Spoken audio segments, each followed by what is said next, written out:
mga boss. Oh, speaking of talo, eto nakangamoy. Mukhang naaamoy ng dating Pangulong Duterte na mukhang may tulog talaga siya. Kanina may nag-comment na diyan, eh, 'no? 1,300 viewers. Kanina may nag-comment diyan. Nararamdaman nila na may tulog sila sa Nograles. Aba, oo, mga kababayan. Bakit ho? Hmm, ikaw ba naman 2024, buong 2024 marinig mo, 'no? Eh, dito sa Davao sinasabi nila safest city daw sa Southeast Asia. Yun naman pala, eh, dalawa yung logbook daw po. Ito po ay ayon at base po doon sa, um, na destino sa Davao. Wala hong iba kundi si General Torre, mga bossing. Eh, sinasabi nila safest city daw ang Davao sa buong Southeast Asia. Eh, yun naman pala dalawa yung logbook, isa yung nasa labas para doon magrereklamo yung tao, tapos pagka kinagabihan isasalin, dalawa lang, 'no? Dalawa lang doon sa ano, sa loob na logbook. Tapos siguro baka ang ilalagay lang nila dun, nahuli nagtatatlo tala. Alam niyo yung tatlo tala, mga boss? Oh, yung Caracruz. Oh, oh eto, muntik magsuntukan dahil sa videoke. Yung mga gano'n lang ilalagay. Pero yung mga snatcher, pero yung mga, nahuhuling mga bumabatak, mahuhuling mga, pusher, hindi sinasama. Pero mga bossing, 2024 din, 'di ba madaming nahuli? 37 yata na nagtatrabaho sa loob ng munisipyo. Lahat positibo. Lahat lahat positibo ho, mga kababayan. Oh, paanong gaganahan yung mga taga Davao? Oh, nalalaman nila yung mga katotohanan. Ilang pulis yung positibo din sa kanila? 8, 'di ho ba? So, ako ho, isa din sa naniniwala na 'yan ang posibleng ikatalo at 'yan ang posible ho na ikalaglag po ng mga Duterte diyaan sa Davao. Yan po ang nakikita kong mga puwedeng maging dahilan upang yung kanilang dating baluarte na napakahaba po na sila ay, namuno diyan, eh, baka mapalitan po ng Nograles. Sabi ni Freddy, "Ang mali sa inyo naging tama sa inyo dahil sa pera sa totoo lang." Mark Ramos,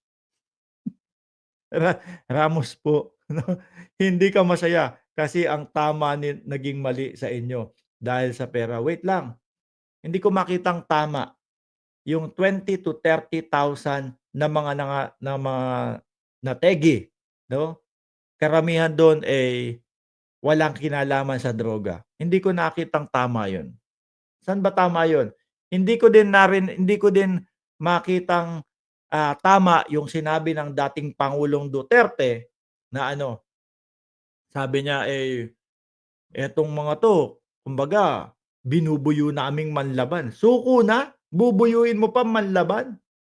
Gusto ng pumasok sa oblo, ang sasabihin mo pa, buyuhing manglaban?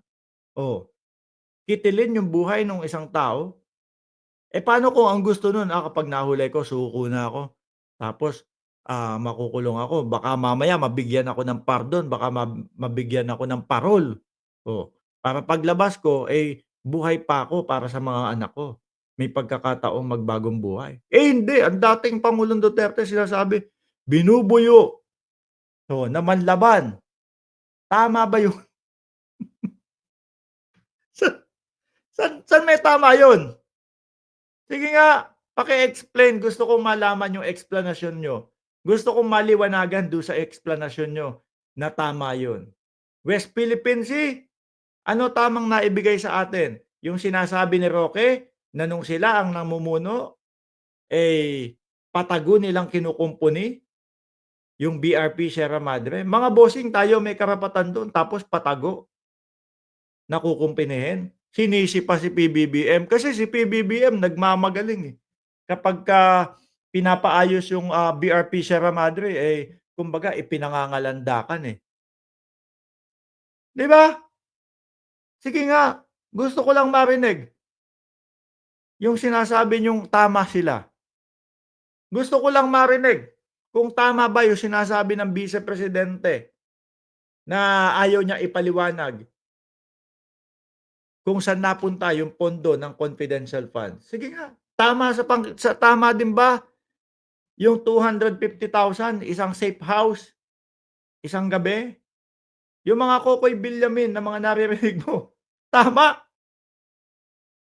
Alam niyo ho mga kababayan, gustong-gusto kong marinig ho talaga yung kanilang mga reason, yung kanilang mga dahilan kung bakit sila nakasuporta at kung bakit nila nasasabi na itong mga ito ay tama para sa kanila. Bakit ho? Baka sakali na maliwanagan ako, baka nga mali yung aking paniniwala. Oh, sabi ng dating Pangulong Duterte, "Tumakbo ako pagka-mayor ulit, kaya umayos kayo." Ayan, may banta agad. Ewan natin ha, kung uubra ito sa mga taga Davao ngayon ulit. "Tumakbo ako pagka-mayor uli, kaya umayos kayo. At ang anak ko si Baste ang vice mayor." Mga boss, si Baste hindi pa naman ho tapos yung kanyang ano, termino sa pagka-mayor, eh. Ano sa tingin ninyo, bakit ang dating Pangulong Duterte ang tumakbo sa pagka-mayor? Kasi nakita ho nila mga kababayan na may tulog si Baste Duterte versus Carlo Nograles. Ano ho, hindi kakayanin nung Baste Duterte. Eh, yung Baste Duterte mukhang tambay versus doon sa isang, mambabatas. Yung Baste mukhang mambubutas lang ho, mga bossing. So, sabi ng dating pangulo, "Ako tatakbo, may talo ka diyan." Para kung sakali, eh, bagay sinabi naman dito ng dating Pangulong Duterte, "Kung ako ay mategi, eh, Duterte ulit, Baste ulit." Kumbaga, gusto lang ho nila mga bossing i-save, nangangati talaga ang ilong ko nandito, oh. Gusto lang ho talaga nilang i-save yung baluarte nila na sila po ang mayor, mga boss. Hmm. Pero madami nagsasabi kahit si dating Pangulong Duterte pa ang tumakbo ng pagka-mayor diyan, doon sa mga nalaman nila noong 2024 ay malabo sa mas malabo pa sa tubig kanal, mga bossing, na manalo daw si dating Pangulong Duterte. Ituloy ko ha, forbid magkasakit ako, mategi ako, Duterte pa rin ang mayor.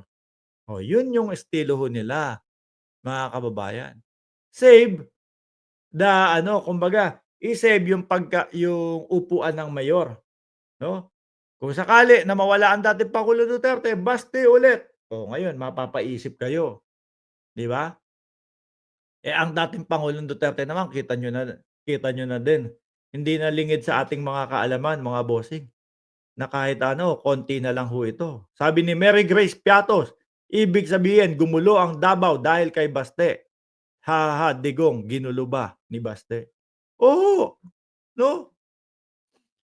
Tuloy, "Huwag ninyong iwan ang mga Duterte dahil ang mga Duterte hindi kayo iniwan kailanman." Oh, hindi daw kayo din. Pero, yung sinabi po ni General Torre na hindi totoo, 'no, na hindi daw ho totoo yung mga safest city ang Davao sa Southeast Asia dahil dalawa daw po yung logbook. Hmm, pang-iiwan na sa inyo yun, eh, 'di ba? Oh, sabi ni Freddy, "Sus Mariusip Mark, kung alam mo lang sa ginawa mo baka magsisi ka. Nagsabi ko lang sa'yo baka huli ang pagsisisi." Bakit ipapategi ako ng dating Pangulong Duterte? Eh, bago pa lang naman ho kami pumasok sa mga ganitong political vlogging, alam na namin 'yan. Alam na namin kung sino yung mga makakalaban namin. Diyos ko ka naman. Ikaw ikaw naman, pati ba naman ako tinatakot mo, umaga, hapon, gabi, oh, almusal, tanghalian, hapunan, meryenda, o isama mo na yung midnight snack, nagbabasa kami nung mga death threat sa amin. Kaya yang mga 'pag ganyan-ganyan niyo, tinatawanan na lang namin 'yan. Sabi ni Purifikasyon Roque, oh, nawawala ang S-Lab 'no, 'pag Nograles ang manalo. Yari, tuloy natin, oh, "Wag niyo daw iwan." Siguro ho nararamdaman na mga bossing, 'no, ng mga Duterte. na unti-unti na nga silang iniiwanan po doon sa Davao. Siguro nararamdaman nila, naku, ang mga taga Davao, eh, mukhang gustong makalasap ng, pamumuno ng Nograles. Oh, bakit sabi, "Bakit ninyo kami papalitan?" Oh, hindi naman ho magtatanong 'yan si dating Pangulong Duterte kung hindi nila nararamdaman 'yun, eh, 'di ho ba? Oh, "Bakit ninyo kami papalitan? Wala naman kaming ginawang masama sa inyo." Ramdam na ho kasi mga kababayan yung ramdam na yung pagkaubos ng supporter, ano? "Wala naman kaming ginawang masama sa inyo, hindi kami nangurakot." Oh, ako kasi hangga't hindi po nila naipapaliwanag ho yung sa mga confidential funds, iisipin ko 'yan. Nakurakot ba yung pera nung confidential funds? Bakit ang dating Pangulong Duterte simula nung umupo, ganito kalaki yung confidential fund, biglang naging 4.5 billion, 4.5 billion. Hindi kaya dahil ang dahilan nila, eh, 'pag confidential funds ang pinag-usapan, eh, hindi nila puwede itanong sa atin 'yan. Kasi idedepensa tayo nung mga DDS na confidential nga, eh. Oh. Kaya doon naglobohan po yung mga pondo, 4.5 billion, 4.5 billion. Oh, mga DDS, bawal tanungin ang dating Pangulong Duterte diyan sa mga confidential fund na 'yan, 'no? Hindi kami nangurakot, trabaho lang, lahat para sa lipunan. Trabaho ho ba 'yun, dating pangulo? Yung mga nadamay po, 'no, doon sa laban kontra droga, yung pa-EJK ninyo, walang mga kinalaman sa droga. Eh, ayaw namin ng trabahong gano'n. Kasi pati ho yung mga inosente nadadamay ho, 'di ho ba? Sabi ni Edmundo Libertad, "The best president ever had. Viva BBM!" Sabi, oh. "Tuloy lang pakipaglaban sa West Philippine Sea." Oh, ano 'yan, na inaagaw ng China. Korek ho. Kay dating pangulo, alaw siyan. Kay dating pangulo, papaniwalain ka niyan na magje-jet ski siya doon sa ano, magje-jet ski siya papunta doon, ano. Tapos ano, 'pag nanalo na, sasabihin sa mukha ninyo, eh, kayo pala, eh, hindi pala kayo marunong, eh. Eleksyon nun tapos maniwala kayo. 'Di ho ba? Diyos ko, kung ayaw